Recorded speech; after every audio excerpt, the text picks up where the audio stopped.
अस्सलाम वालेकुम, नमस्कार, सत श्री अकाल एंड गुड इवनिंग। मैं हूं अर्ज़ू काज़मी और आप देख रहे हैं पॉइंट ऑफ व्यू।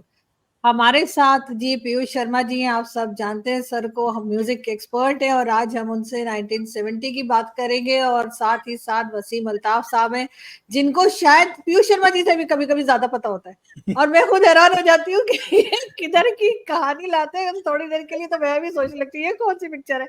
लेकिन आज 70s है और मेरा ख्याल है कि 70s का मुझे भी बहुत पता है क्योंकि राजेश खन्ना, अमिताभ बच्चन जी और ये सारी मूवीज़ मैंने भी बहुत देखी है और थैंक्स टू माय मॉम जिनको शौक था इन सारी मूवीज का और उनकी वजह से, क्योंकि एक ही बेटी हूँ तो मुझे भी बैठना ही पड़ता था देखने के लिए, तो इसलिए मुझे सारी मूवीज याद है और मैं अक्सर शोज में भी उनके जो है रेफरेंस देती रहती हूँ, स्पेशली शोले का। बहुत शुक्रिया कि आप दोनों आए और सबसे पहले आज मैं वसीम साहब आप ही से शुरू करती हूँ। क्या कहेंगे 1970 70s की मूवीज का? देखिए जी, 70s का जो दौर था ना, वो पूरी दुनिया में एक तब्दीली का दौर था, एक रिबेलियन का दौर था, नए ट्रेंड्स की इंट्रोडक्शन का दौर था। जो सेट ट्रेडिशंस थी, उनसे डिविएशन का दौर था। नए फैशन आ रहे थे, नए फैड आ रहे थे, नए अंदाज आ रहे थे हर चीज में। तो ये चीज फिर हमें 70s में भी नजर आती है कि जब हरे रामा हरे कृष्णा रिलीज होती है, मिसाल के तौर पे आप देख लें, ठीक है, वो बिल्कुल एक नया ट्रेंड था, हिपीज़म दिखाया गया था उस फिल्म के अंदर। उसके बाद फिर बहुत कमाल की फिल्में जो राजेश खन्ना की थी, यानी राजेश खन्ना एक सुपरस्टार के तौर पे सामने आए। यानी आप ये देखिए कि आराधना, अमर प्रेम, दुश्मन, और फिर बहुत सी इसके अलावा फिल्में आई। फिर एंग्री यंग मैन का कैरेक्टर जो है वो हमें नजर आता है, जो जंजीर से शुरू हुआ और उसके बाद फिर वो आपको फिर शोले में भी वही आपको नजर आता है। तो ये बिल्कुल एक एक नया दौर था जिसमें कि नई तरह के कैरेक्टर्स देखने में आए और उसी हिसाब से फिर म्यूजिक में भी तब्दीली आई। यानी ये वो दौर था कि जिसमें शंकर जयकिशन फेड हो रहे थे और आर डी बर्मन आ रहे थे। मदन मोहन फेड हो रहे थे और उनकी जगह यानी ये समझ लें कि कल्याण जी आनंद जी जो है वो मजीद निखर के सामने आ रहे थे। लक्ष्मीकांत प्यारेलाल की एक कह लें कि जो बेस्ट पीरियड है वो ये 70s का है, यानी लक्ष्मीकांत प्यारेलाल, कल्याण जी आनंद जी और आर डी बर्मन। यानी ये वो म्यूजिक डायरेक्टर्स थे कि जो छाए हुए थे 70s के दौर में और इन्होंने कमाल कर दिया। यानी वो गाने आज भी तरोताजा हैं। अभी मैं थोड़ी देर पहले एक जिम में था तो मैं इसी दौर के गाने सुन रहा था। यानी आप देखिए कि दो चोर फिल्म के गाने और तेरे मेरे सपने के गाने, शहजादा फिल्म के गाने, ये मैं सुन रहा था। तो मेरा ख्याल है कि हम आगे चलते हैं और ज्यादा टाइम हम पीयूष जी को देते हैं क्योंकि ये बिल्कुल। मैं तो एक्सपर्ट भी नहीं हूँ, मैं तो लेकिन वैसे ही। मैं ये ज़रूर कहूँगी, राजेश खन्ना जी का नाम लिया और राजेश खन्ना जी की जिस वक़्त डेथ हुई थी और उसको पूरा हमारे टीवी चैनल्स ने कवरेज दी थी बहुत ज़बरदस्त किस्म की। पहली बार मैंने देखा कि दो बार मैंने देखा इनफैक्ट, एक राजेश खन्ना जी और एक वो जगजीत सिंह साहब की जब डेथ हुई थी तो पाकिस्तान टीवी चैनल्स ने बहुत कवरेज दी थी, स्पेशली जियो न्यूज़ पे हमने देखा। और मुझे अभी भी याद है कि वो आई थिंक 20 कुछ साल 10 साल हो गए, 12 साल हो गए, 2012 की बात है। तो मैं वो टीवी पे भी देखकर मैं रो रही थी। मुझे इतना मुझे जो है ना वो मैं इमोशनल हो रही थी कि यार राजेश खन्ना जी को, क्योंकि मूवीज वगैरह देखी थी कुछ और सॉन्ग ज्यादा देखे थे मैंने, मूवीज से भी ज्यादा मैंने उनके सॉन्ग्स देखे थे और क्या गाने होते थे उनके के, मतलब आज भी हम सुनते हैं और मजा आ जाता है जिसको कहते हैं ना कि क्या सॉन्ग्स है उनके। और साथ ही किशोर कुमार जी के या बाकी सिंगर्स के, लेकिन राजेश खन्ना जी के जो सॉन्ग्स थे या देवानंद जी के जो सॉन्ग्स थे वो मतलब कमाल के थे। क्या कहेंगे पीयूष जी आप? Thank you very much for having me on the show. सबको मेरा प्रणाम और नमस्ते। देखिए, 70s की बात कर रहे हैं तो ये आपने बिल्कुल बिल्कुल ठीक कहा दोनों ने, आपने कि 70s के गाने ऐसे थे जो आज भी याद हैं और आज भी धमाल मचा रहे हैं। मजे की बात तो ये है कि जितना भी आर डी बर्मन ने उनमें से पैसा कमाया था, उससे ज्यादा पैसा अब रीमिक्स वाले कमा रहे हैं उन्हीं गानों को बेच बेच के। तो ये तो उन गानों की खूबी है ना, जो कि आज भी बिक रहे हैं वो गाने। और मुझे एक बता रहे थे पूना में हैं म्यूजिशियन, बजाया करते हैं वो स्टेज के ऊपर म्यूजिक के शोज वजह में, वो बताते थे कि हम तो आर डी बर्मन के कारण जिंदा हैं, क्योंकि हम तो जहां भी आर डी बर्मन का शो होता है हम पहुंच जाते हैं बजाने के लिए और हमको पैसे मिलते हैं बजाने के, तो आज भी हम उन्हीं की धुनें बजा के जिंदा हैं। तो ये तो उनके कमाल हैं जो उस वक्त का म्यूजिक था। पर 70s में हुआ यूं कि कुछ, मैं ट्रेंड्स की बात करूं आपसे, जो वसीम साहब ने अभी बिल्कुल ठीक कहा था कि सारी दुनिया में ट्रेंड चेंज हो रहे थे और सारी दुनिया में रिबेलियन हो रही थी। तो रिबेलियन हमारे अंदर इंडिया में भी आनी बहुत जरूरी थी, हर तरह की रेबेलियन आनी जरूरी थी, पॉलिटिकल भी, सोशल भी, म्यूजिक के लिए भी, फिल्मों में भी। कमर्स जो था हमारी फिल्मों में पूरी तरह से जकड़ के पकड़ लिया उसने हमको।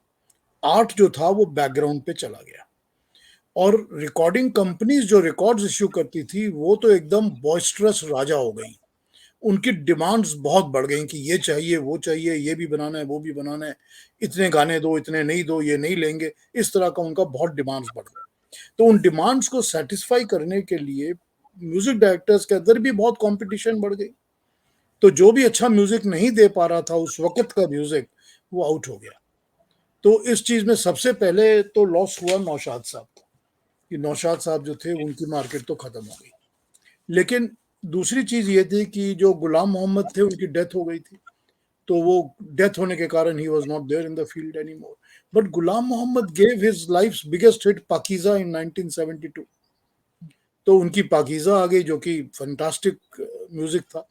अब 70s की जब मैं आपसे बात करता हूं तो ये आपको बताऊं कि शंकर जयकिशन ने एक फॉर्मूला बना लिया था लेट 60s में। ये फॉर्मूला बनाया था कि हर साल 5-6 फिल्में साइन कर लो और 6 फिल्में रिलीज होंगी तो उसमें से कोई फ्लॉप भी हो गई तो इट डजंट मैटर, क्योंकि लोगों को हिट याद रहते हैं, तो हिट तो याद रहेंगे। तो ये फॉर्मूला उन्होंने बना लिया था इन द लेट 60s, तो वो फॉलो कर रहे थे। इसी फॉर्मूला को लक्ष्मीकांत प्यारेलाल ने भी कॉपी किया और कल्याण जी आनंद जी ने भी कॉपी किया कि कुछ फिल्में हाथ में ज्यादा ले लो, कुछ तो चलेंगी जरूरी। तो ये इस फॉर्मूला पे ये फिल्में बनानी इन्होंने शुरू की। अब मैं आपको कुछ फिल्मों के मैंने नाम नोट किए हुए हैं तो ये बताता हूं आपको कि राजेश खन्ना और किशोर कुमार ये 1969 की आराधना के साथ हमारे ऊपर पूरी तरह से छा गए। और राजेश खन्ना किशोर कुमार का असर ये हुआ कि 70 में हमको मिली कटी पतंग, सफर, सच्चा झूठा, इत्तेफाक, दो रास्ते, हर एक फिल्म के गाने सुपर हिट थे। इमैटेरियल था कि कौन म्यूजिक डायरेक्टर है, हालांकि ज्यादा काम आरडी का था। प्रेम कहानी भी एक वो बाद में आई है, 73 में आई है वो प्रेम मगर कहानी, 70s में ही थी। हाँ जी। सर बिल्कुल 2-3 साल बाद आई है। लेकिन ये फिल्में इतनी ज्यादा हिट होने लगे कि it became like a craze. और वो मतलब यूं समझिए कि फिल्म के सिनेमा हॉल्स अवेलेबल नहीं होते थे, क्योंकि पुरानी फिल्म ही नहीं उतरती थी, वही सारी सिल्वर जुबली, गोल्डन जुबली चली जा रही है, तो नया कहाँ से हॉल मिलेगा आपको। तो ये इस तरह का काम होने लगा उन दिनों में, and it was very difficult for anybody else to survive in the market who could not compete। और फिर जो सेकंड लाइन के हीरोज थे जो भी थे, वो भी डिमांड करने लगे कि हमको भी आर डी बर्मन और लक्ष्मीकांत प्यारेलाल ही चाहिए, क्योंकि उसी से हमारी फिल्म चलेगी। So this became the trend. अब 71 में जयकिशन की डेथ हो जाती है, पर 71 में मेरा नाम जोकर भी रिलीज होती है, कल आज और कल भी रिलीज होती है, तो उनकी गाने तो अच्छे चल ही रहे थे, बट जयकिशन की डेथ हो गई। Shankar carried on for the next 2 or 3 years giving us hits, but eventually by the end of 70s he faded out and उनके जाने का वो रास्ता बन गया। लेकिन हमको नए कई कोई लोग मिल गए। हमको Usha Khanna was still surviving, हमको राजेश रोशन मिल गए नए। राजेश रोशन वाज वेरी मच देयर, वो जूली से आए, और फिर हमको बप्पी लहरी मिल गया जो चलते चलते से आए। तो ये नए कुछ लोग हमको मिलने लग गए। उसी तरह हमको कुछ सिंगर्स भी नए मिल गए, जैसे कविता कृष्णमूर्ति मिल गई, या उदित नारायण मिल गए, या आपके हरिहरन मिल गए, या इस तरह के और सिंगर्स, यशुदास बहुत प्रोमिनेंट होकर आ गए थे। रविंद्र जैन आ गए थे म्यूजिक डायरेक्टर की तरह, उन्होंने काफी अच्छे हिट्स दिए, चित चोर वगैरह सारे जो थे, गीत गाता चल चित चोर। अब इस दौरान हालांकि कमर्शियल फिल्म्स बहुत स्ट्रांग हो गई थी, because they were capturing the market very strongly and everybody was making money. Producers, cinema hall owners, distributors, music companies, singers, everybody was making money. लेकिन इसके साथ साथ हुआ ये कि एक पैरेलल कहा जाए कि स्ट्रीम शुरू हो गई जो कि नॉन कमर्शियल सॉफ्ट कमर्शियल फिल्में बनाती थी। अब उसको आप देख लीजिए ऋषिकेश मुखर्जी की फिल्में या बासु चटर्जी की फिल्में। इन्होंने क्या किया कि ये ऐसी फिल्में बनाते थे जो कि बॉक्स ऑफिस कंपटीशन, हालांकि इनमें भी अमिताभ बच्चन हुआ करते थे, किसी में राजेश खन्ना होते थे या अमोल पालेकर होते थे या ऐसे हीरोज होते थे, लेकिन म्यूजिक डायरेक्टर उसमें भी लक्ष्मीकांत प्यारेलाल या आर डी बर्मन या राजेश रोशन होते थे। फिर आप बातों बातों में देख लीजिए, खट्टा मीठा देख लीजिए, इनका म्यूजिक इतना चला है बहुत खूबसूरत music. and they were super hit films even though they did not have a star cast, so they were very big hits. मैं जब बताऊं सर आपको, जब मैंने टीवी चैनल ज्वाइन किया ना, तो शुरू में जर्नलिज्म कंप्लीट करने के बाद मास्टर्स, तो मुझे ये था कि मैं पॉलिटिक्स नहीं करना चाह रही थी, मैं एंटरटेनमेंट करना चाह रही थी। तो मैंने म्यूजिक का और जिसे कहते हैं ना इंफोटेनमेंट का शो शुरू किया, उसका नाम ही बातों बातों में रखा था, और मैंने इस मूवी से इंप्रेस होकर रखा था। मुझे मूवी इतनी पसंद थी और इतने इसके सॉन्ग्स अच्छे हैं कि मैंने उसको बातों बातों, अगर कभी कोई यूट्यूब पे लिखे बातों बातों में और अगर आरजू काज़मी ना लिखे तो वो मूवी निकल आती है, लेकिन अगर आरजू काज़मी लिख देना तो मेरे शोज निकल आते हैं। और मैंने म्यूजिक के ऊपर और फिल्म्स के ऊपर ही किया ज्यादातर, मतलब दूसरे टॉपिक भी होते थे। ये मूवी इतनी खूबसूरत है जी। इन फिल्मों में जो म्यूजिक था वो राजेश रोशन का था।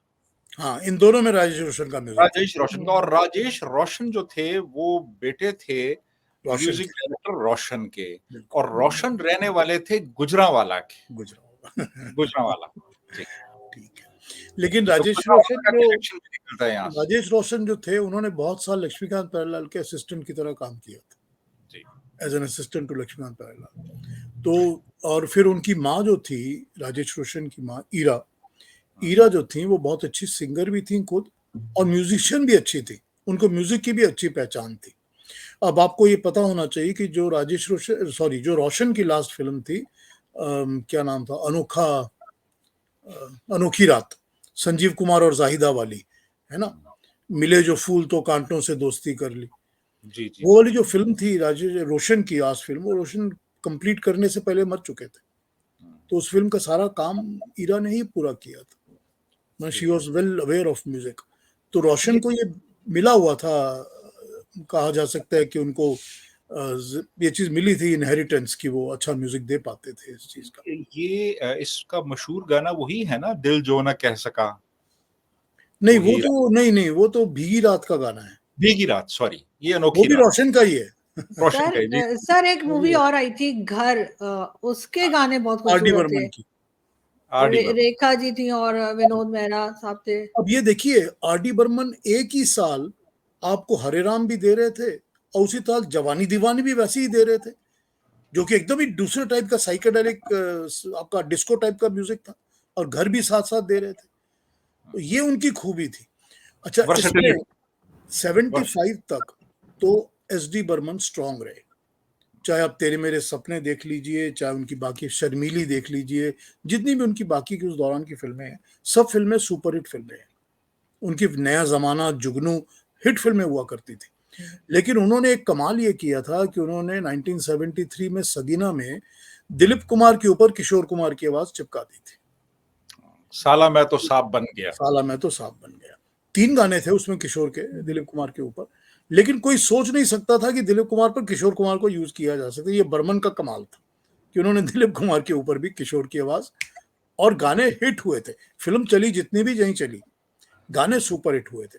आपको पता होना चाहिए कि उसकी एक बंगला फिल्म भी थी जो पहले 3 साल पहले रिलीज हुई थी, उसमें भी दिलीप कुमार थे, उसका नाम सागिना महातो था। सगीना महातो। वो तपन कुसेना की फिल्म थी, उन्होंने फिर उसको हिंदी में दोबारा बनाया था। तो हिंदी की वो फिल्म ने काफी, वो क्या कहा जाए उसको, कि इंटरेस्ट गैदर किया था। तो शुरू के तो दिन बहुत पैक्ड हाउसफुल जाया करते थे। कितनी लंबी चली मुझे याद नहीं है कि 18 हफ्ते या 23 हफ्ते या 25 हफ्ते चली कि नहीं चली, but the songs were super hit. और बर्मन साहब जो थे वो 75 में उनकी डेथ होती है, तो 75 में उनके डेथ के बाद रिलीज होती है मिली, उसके भी गाने सुपर हिट थे। तो और और 3 गाने, हाँ जी, 3 गाने, हाँ, 3 3 गाने थे गाने थे। मिली। किशोर कुमार के 2 गाने तो बहुत ही सुपर हिट है, आए तुम याद मुझे, और दूसरा जो बड़ी है उसका सुनी है। बड़ी सुनी सुनी है। बड़े कमाल के गाने हैं वो। अब वो मजे की बात तो ये है कि ये मदन मोहन की डेथ भी 75 में होती है और उनकी डेथ के बाद लैला मजनू रिलीज होती है, जो ऋषि जयदेव कपूर के अलावा कमाल के गाने थे उसके। लेकिन सर उसमें जयदेव अनामिका भी आई थी, एक मूवी अनामिका, वो तो DPRD की थी बीच में, जी 72-73 की फिल्म है वो भी। उसके अब सॉन्ग्स भी बड़े अच्छे थे। ये मैं मतलब आपको ये बताऊं कि फिर 75 में रिलीज होती है शोले, और फिर शोले जब रिलीज हो, अब तो 73 में उसके पहले बॉबी रिलीज होती है। तो जब बॉबी रिलीज होती है तो राजेश खन्ना के ट्रेंड के बीच में एक हमको यंग हीरो और मिल जाता है, ऋषि कपूर, जो वो भी रोमांटिक चार्मिंग हीरो है। तो ऋषि कपूर भी अपनी एक मार्केट और एक जगह बना लेते हैं उसी तरह जैसे कि राजेश खन्ना ने बनाई थी। और फिर जब शोले आ जाती है तो शोले में आने के बाद ये होता है कि दीवार और शोले, जब दीवार शोले जंजीर के बाद अमिताभ बच्चन एस्टैब्लिश हो जाते हैं मार्केट के अंदर। लेकिन सर मैंने तो ये सुना था, सॉरी आपकी बात काट रही हूँ, लेकिन सर मैंने तो सुना था कि शोले जब रिलीज हुई थी उस टाइम पे तो शोले फ्लॉप हो गई थी शुरू में। फ्लॉप हाँ, कभी भी नहीं, फ्लॉप कभी भी नहीं अच्छा? हुई, कभी भी फ्लॉप नहीं हुई थी। ओके।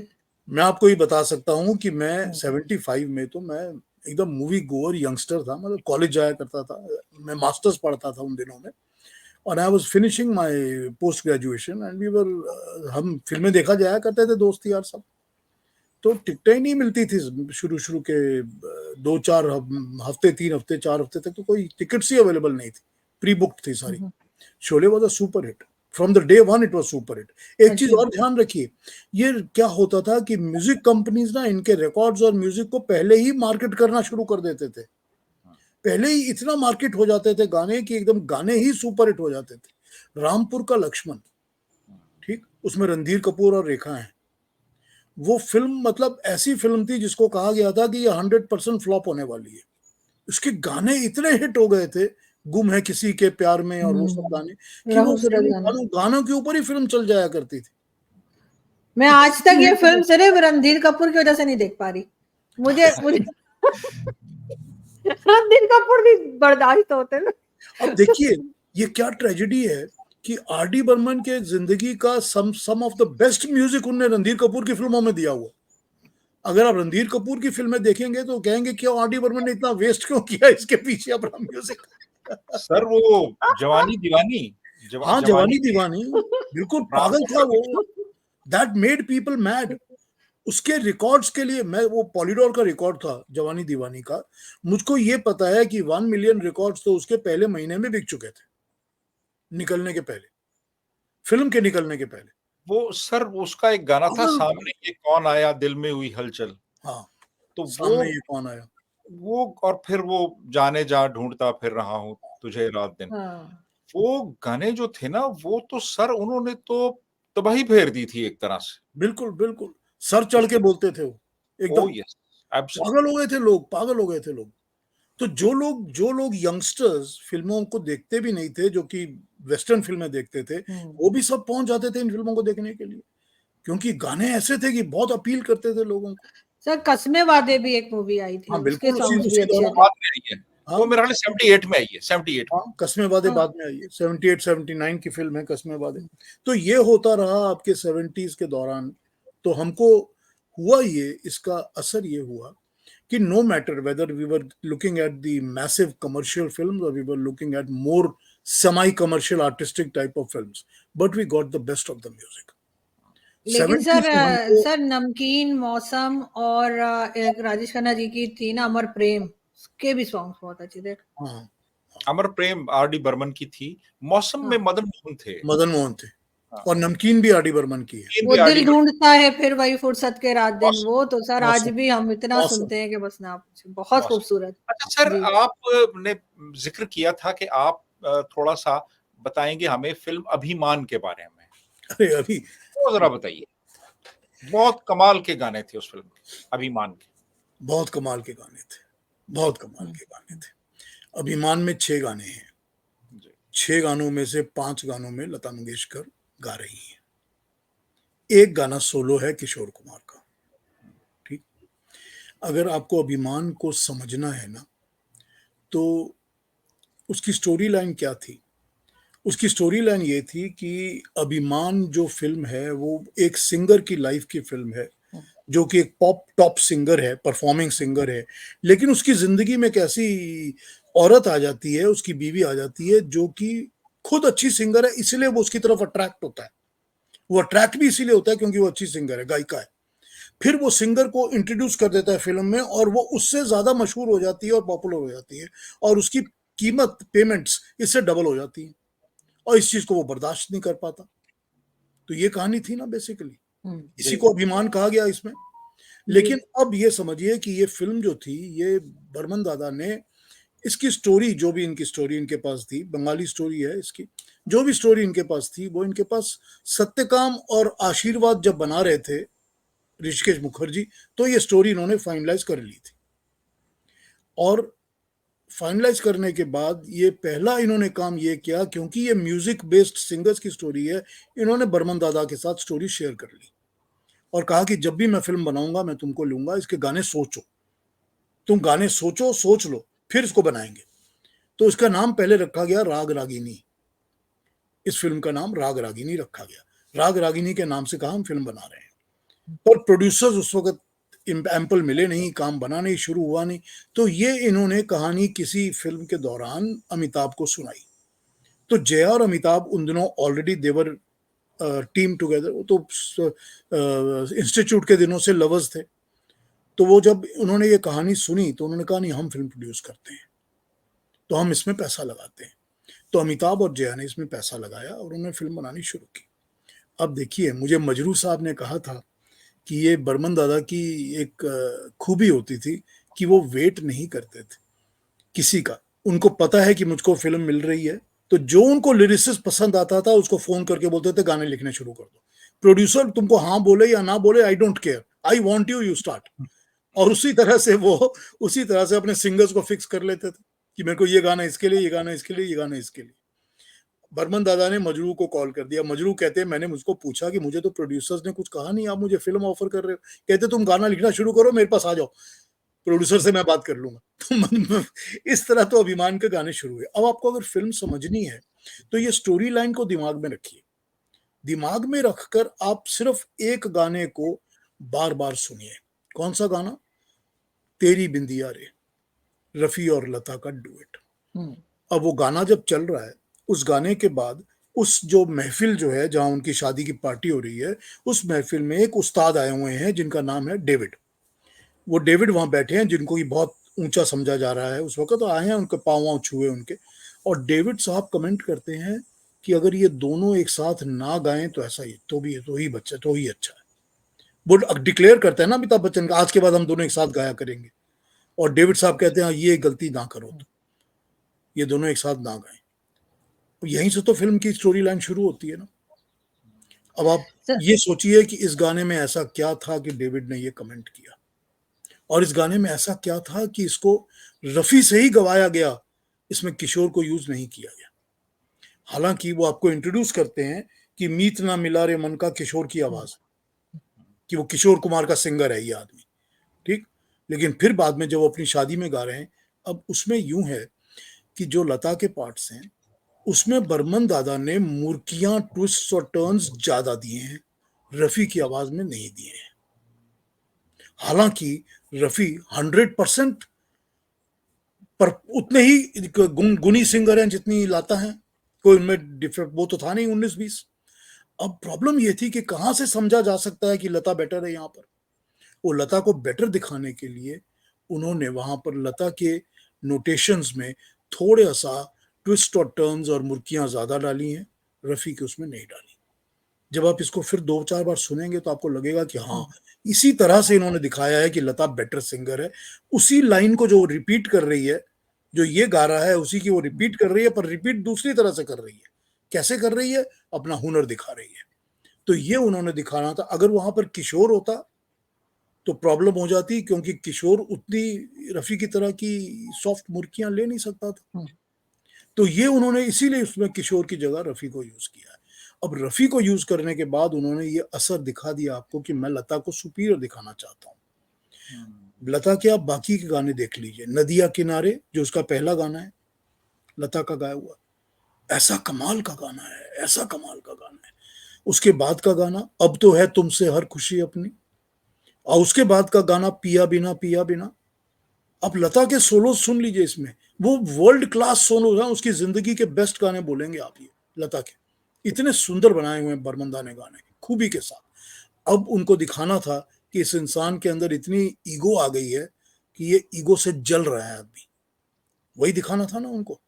तो जब वो डुएट रिकॉर्ड कराते हैं तो उनको दिखाना है कि वो ईगो से जल रहा है, इसीलिए उसकी आवाज जो है वो सफर कर रही है।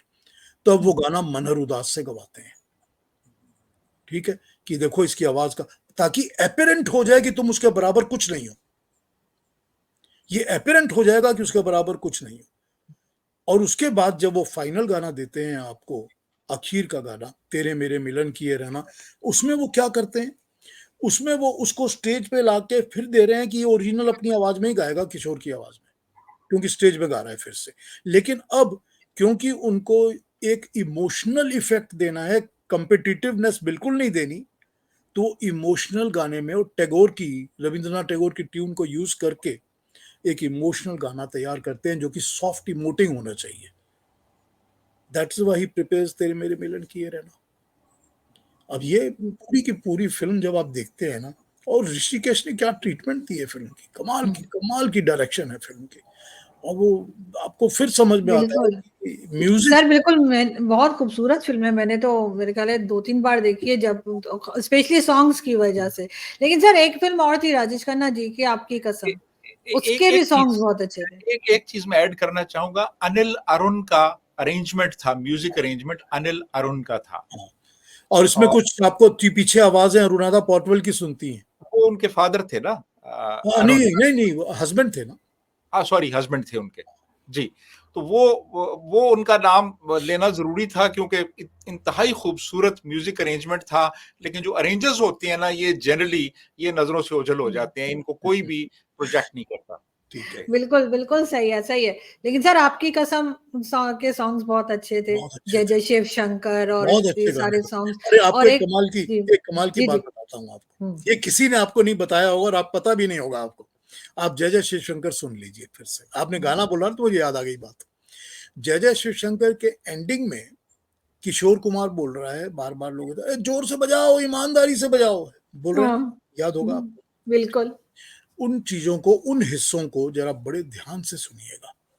जे ओम प्रकाश जो थे, उन्होंने ये गाने के लिए आर्टिस्ट को, सिंगर्स को, सबको बुलाया, म्यूजिक डायरेक्टर वगैरह सबको, कि रिकॉर्डिंग करानी है। तो जो स्टूडियो बुक किया, उसके 2 दिन पहले म्यूजिशियंस की स्ट्राइक हो गई। तो जो स्ट्राइक हो गई तो जे ओम प्रकाश के पैसे वेस्ट हो गए स्टूडियो बुक करने के। अब वो वेट कर रहे हैं, अब वो वेट करते करते कह रहे हैं कि 2 महीने निकल गए, स्ट्राइक ही खत्म नहीं हो रही। तो उन्होंने कुछ ऐसे आर्टिस्ट जमा कर लिए जो कि यूनियन के मेंबर नहीं थे, लेकिन वो आके बजा सकते थे, और आरडी को पूछ लिया कि तुम बजा लो यार, हमको गाना रिकॉर्ड करके दो, फिल्म खत्म करनी है। अब वो आर्टिस्ट तैयार हो गए, आरडी ने कहा ठीक है मैं भी मैनेज कर लूंगा, किशोर को भी बोल दिया, लता को भी बोल दिया। इतने में स्ट्राइक खत्म हो गई। अब जब स्ट्राइक खत्म होगी तो जो आर्टिस्ट बुलाए थे उनको तो पे करना पड़ा ना। तो फिर पैसे लग गए, और और फिर दोबारा स्टूडियो बुक किया और सारे आर्टिस्ट बुक किए, तो फिर पैसे लगाने पड़े उनको, जय ओम प्रकाश। तो जय ओम प्रकाश आके कहते हैं किशोर कुमार को कि मैंने 50,000 लगा दिए इस गाने के पीछे, ठीक, तो वो इस गाने को अब रिकॉर्ड करो, मुझे खत्म कराओ, मैं फिल्म की शूटिंग करूंगा। ये हो गई बात, आई गई। अब किशोर कुमार गाना रिकॉर्ड कर रहे हैं। अब आप गाने को, लैंडिंग को ध्यान से सुनिए। उसमें किशोर कुमार कहते हैं ईमानदारी से बजाओ, अरे अरे जोर से बजाओ, 50,000 लगा दिए हैं। अब सुनिए गाने को। अब सुनिए गाने को, ये आपको सुनाई मैं देगा, सुनूंगी आज डेफिनेटली ये मैं आपको चेक सुनाई करूंगी। देगा। ये आपको सुनाई देगा। लेकिन सर एक एक भजन है जो अमर प्रेम में आता है, रहना बीती जाए। रहना भी। क्या खूबसूरत गाया है कि एक बार हमारी कोई टीवी आर्टिस्ट ने, बुशरा अंसारी, किसी फंक्शन में गा रही थी, और वो टीवी पे आ रहा था या कहीं, मैंने कहा बंद कर दो। कोई गा नहीं क्या सकता, कर रही है ये? कोई गा नहीं सकता। अरे वो रहना गाना, बीती जाए वो में, सुनने में ऐसा लगता है बड़ा आसान है जैसे, नहीं लेकिन अगर बहुत उसको मुश्किल है, बारी बारी बहुत सुनो, मुश्किल गाना है वो। मैं आपको बहुत। बताऊं, मुझको, मैं जब अनिल विश्वास से बातें करता था, तो उन्होंने मुझे कहा था कि ये जो आरडी, मैंने उनसे पूछा था सब सिंगर म्यूजिक डायरेक्टर्स के बारे में, तो आरडी बर्मन के बारे में उनको पूछे, मैंने पूछा, तो कहते ये जो आरडी बर्मन है ये हम सब का बाप है, ये अपने बाप का भी बाप है। तो मैंने कहा अच्छा दादा बताइए कि क्या आपके दिमाग में क्या आ रहा है। बोलता तुमने रहना बीती जाए सुना है ना, मैंने कहा सुना। यूं कान में हाथ लगा कहते हैं कि हम लोगों की तो हिम्मत भी नहीं थी कि हम ऐसा गाना बना सकें। मैंने कहा इसमें क्या है, आपने तो इतने खूबसूरत गाने बनाए। कहते नहीं, ये जिस तरह से 2-3 रागों को एक ही साथ पिरो के जोड़ते हैं और उसको इतनी कन्विंसिंगली एक ही बीट के साथ एक्सप्रेस कर देते हैं, हम लोग नहीं कर सकते थे। हमको हिम्मत नहीं होती थी कि इस तरह हम इतने रागों को मिक्स कर दें। बोलते कमाल बनाया इसने, आर डी बर्मन ने। कमाल तो बनाया ही उसने।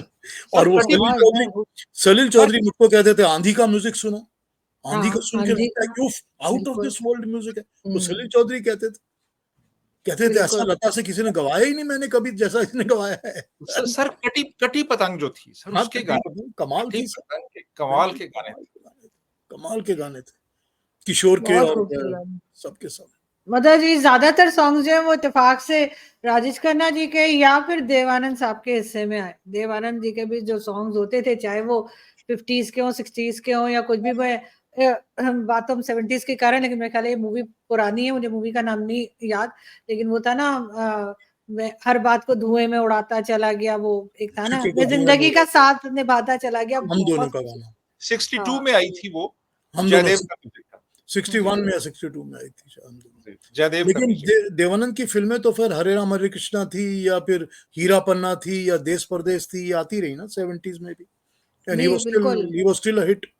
अच्छा, चाहे सर देवानंद जी हो, चाहे राज कपूर हो, या उस टाइम के जितने भी जो बड़े फिल्म प्रोड्यूसर्स थे, म्यूजिक बहुत अच्छा होता था, चाहे फिल्म जितनी मर्जी डब्बा हो, लेकिन ये कि म्यूजिक बहुत अच्छा होता था। म्यूजिक बिकेम द किंग ना, म्यूजिक ही तो बिकता था सबसे ज्यादा, डिमांड तो म्यूजिक की थी ना। फिल्में तो लोग म्यूजिक सुन के जाते थे ना देखने के लिए। कई बार तो हमारे 1-2 रिलेटिव्स, उन्होंने कोई बड़े मशहूर कोई सॉन्ग्स देखे तो वो कहने लगे काश मैंने ना देखा होता, इसलिए देखने के बाद सर पकड़ लिया। यस, बिल्कुल ठीक बात। मैं आपको बताता हूँ कि 3-3, 4-4, 5-5 महीने पहले रिकॉर्ड्स मार्केट में आ जाते थे। हाँ, हिट हो जाते थे, एकदम मार्केट में आ जाते थे। बाज ऐसे रिकॉर्ड्स भी आ गए जो फिल्म नहीं रिलीज हुई। मसलन एक फिल्म थी आर डी बर्मन की थी, जिसका नाम था निकम्मा। निकम्मा के नाम से रिकॉर्ड मार्केट में आ गया और फिल्म जो थी वो रिलीज नहीं हुई, और कई साल के बाद वही फिल्म जाने जा के नाम से रिलीज हुई, जाने जा के नाम से, जाने जा के नाम से। इसी तरह एक फिल्म थी पांच दुश्मन के गाने भी मार्केट में आ गए और फिल्म रिलीज नहीं हुई, और फिल्म रिलीज हुई थी बहुत अरसे बाद रिलीज हुई, लेकिन नहीं, ठीक टाइम पे रिलीज हुई थी। उसका नाम चेंज करके दौलत के दुश्मन कर दिया गया था। नहीं, उसको दोबारा दौलत के दुश्मन के नाम से रिलीज किया गया था चलाने के लिए, क्योंकि गाने हिट थे। पर पहला जब रिलीज हुई थी तो मैंने उसको फर्स्ट डे पे जाके देखा हुआ फिल्म को। मगर ये जरूर है सर कि आप जो रीमिक्स बनते हैं वो मुझे तो कम से कम बिल्कुल अच्छे नहीं लगते। नहीं, अच्छे नहीं इसलिए कि ओरिजिनल सॉन्ग जो होते हैं वही अच्छे लगते हैं। ये जो बीच में उनके जो लगा देते हैं ना म्यूजिक एक्स्ट्रा, हाँ, खामा खाई का वो कम से कम वो मुझे तो बिल्कुल भी पसंद नहीं आता। हम जाते कभी कभार एम्बेसीज में कोई इवेंट होता है ना, तो वहां पे अगर म्यूजिकल उन्होंने कुछ रखा है म्यूजिक वगैरह का, तो वो मिक्स वो चला रहे होते हैं वहां पे जो डीजे वगैरह आते हैं, लेकिन उसमें मजा नहीं आता है। नहीं, कोई मजा। और एक चीज देखिए कि जो आवाजें थी ना उस दौर में हमारे पास, किशोर की थी, रफी की थी, या हमारे पास लता और आशा थी, ये जो आवाजें थी ना हमारे पास, ये आवाजें भी दोबारा हमको कभी नहीं मिली। बिल्कुल, इतने सिंगर्स आ गए हैं, इतने अच्छे सिंगर आ गए हैं, लेकिन उस किस्म की आवाजें हमको आज तक नहीं मिली। बिल्कुल ऐसे 70s के मजे की बात कि ये जो फिल्म थी ना पांच दुश्मन, बाद में दौलत के दुश्मन के नाम से वो आई, तो उसमें जो प्रोड्यूसर था ना वही हीरो भी था। मनु नारंग जी, मनु नारंग। उसने देवानंद की बेटी से शादी की थी। अच्छा, तो वो कहा यह जाता था कि जिस फिल्म का प्रोड्यूसर खुद ही हीरो हो, उस फिल्म को सिर्फ वो खुद ही देखता है। नहीं, ऐसे तो देव साहब ने बहुत सी मूवीज बनाई थी जिनके वो खुद ही हीरो होते थे, लेकिन वो मूवीज भी अच्छी होती थी उनकी। वो तो प्राइमरीली तो एक्टर थी ना, वो हाँ, प्रोड्यूसर के बाद में बने। कई मूवीज उनकी थी जिसमें वो खुद प्रोड्यूसर थे, या उन्होंने बनाई थी, या उनके भाई ने बनाई थी, जो भी कह लीजिए। लेकिन एक फिल्म और जो मुझे फिल्म भी बड़ी पसंद है, लगे पुरानी सी स्टोरी है, लेकिन ये कि मैं तुलसी तेरे आंगन की, उसके भी सर क्या सॉन्ग्स हैं। लक्ष्मीकांत प्यारेलाल के वो उसकी राज खोसला की फिल्म राज थी। खोसला की थी और नूतन की विनोद मेरे ख्याल खन्ना, से आखिरी नूतन और नूतन, विजयानंद और आशा पारेख थी और विनोद खन्ना, विजयानंद और नूतन हाँ, और विनोद नूतन मेहरा भी थे। शायद विनोद आखिरी खन्ना, विनोद खन्ना थे, विनोद खन्ना विनोद करेक्ट। खन्ना थे। बहुत और अच्छे राज गाने थे। खोसला की भी आखिरी फिल्म थी वो। नहीं आखिरी नहीं थी Raj I Khosla. Think most handsome actor उस जमाने के विनोद खन्ना विनोद जी खन्ना थे लगते थे, करेक्ट, नो डाउट। बहुत गुड लुकिंग और बड़े फैंटास्टिक, हैंडसम, बात करने का स्टाइल था उनका, तो बिल्कुल। वो तो बड़े मुझे पसंद थे। और if I am not wrong तो उनकी कई मूवीज जो है वो अमिताभ बच्चन जी के साथ भी आती रही बाद में भी, लेकिन अगर ये वो फिल्म के गाने बहुत अच्छे थे, मैं तुलसी तेरे आंगन। अगर वो छोड़कर नहीं चले गए होते ना ओशो के आश्रम में, तो शायद वो अमिताभ को टिप करके नंबर 1 पे पहुंच गए होते।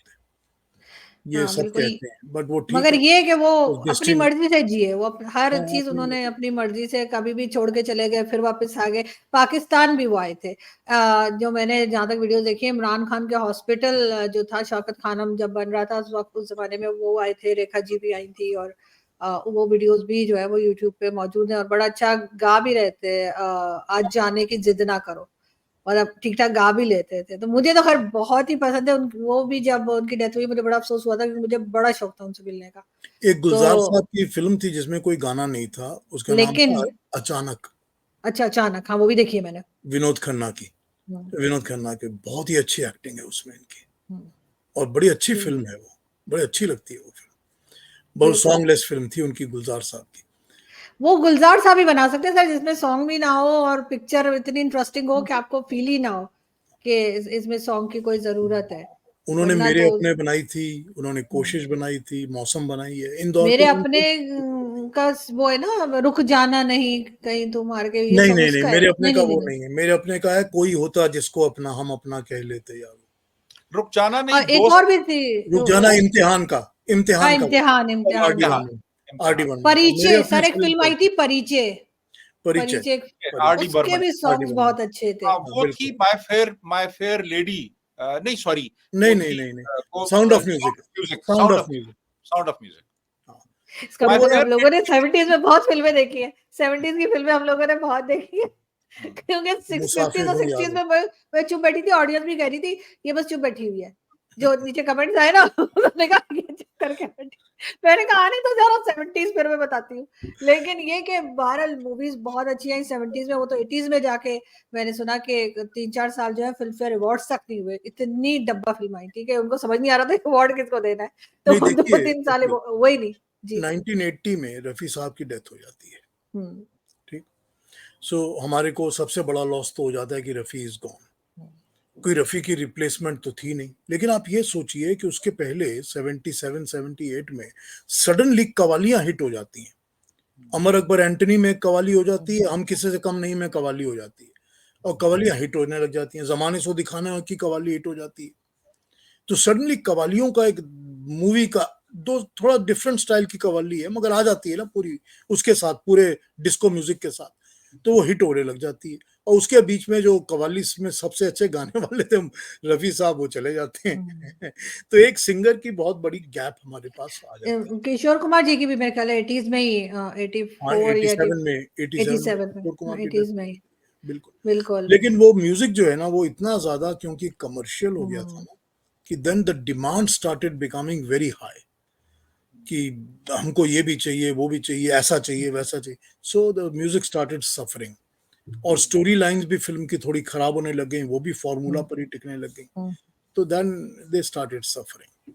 तो बिल्कुल। उसके उसके बाद कारण ये 90s में ठीक हुए जाकर, 90s से थोड़ा दोबारा से जो है ना वो ट्रैक पर आई आई है हिंदी फिल्म्स जो है, लेकिन उससे उससे पहले हुआ नहीं। ये, उससे हुआ ये कि जो नॉन फिल्म का म्यूजिक था ना, जब जैसे जगजीत सिंह वगैरह थे, that became popular and people started listening to that. तो एग्जैक्टली। 80s में ये चीज पॉपुलर होने लग गई। तो म्यूजिक तो हाँ, हमको मिलता ही रहा, अच्छा म्यूजिक तो मिलता ही रहा। अच्छा म्यूजिक तो मिलता ही रहा, बिल्कुल हाँ, ऐसा ही है। बिल्कुल। बहुत शुक्रिया आप दोनों का कि आज आप लोग आए, और मेरे तो अभी मैं अभी 2 घंटे और बोल सकती हूँ और सुन सकती हूँ लेकिन आई होप कि हम इसको कंटिन्यू रखेंगे और बहुत जल्द फिर मिलेंगे। बहुत शुक्रिया आप दोनों का, thank you so much sir, thank you very thank much, you, thank you for having me, thank you. Thank you so much sir.